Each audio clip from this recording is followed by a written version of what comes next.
Double Duty Details, a tight right bite with A. LaFay. Details should do double time in your writing. Not just showing something, but also developing character, plot, setting simultaneously. One of the ways to make sure that your details are double duty is to ensure that they are vicarious, sensory, unique, and specific. It's not just a bug. It's a whirligig beetle swirling in the glass left out on the patio. Details that tell two things with one image are double duty. How is that done?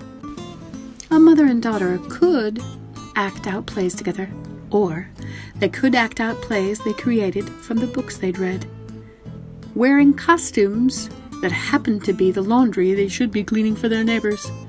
How much more do we learn about this mother and daughter based on these new details? Great writing is in the details, so make them do double duty and see what they reveal.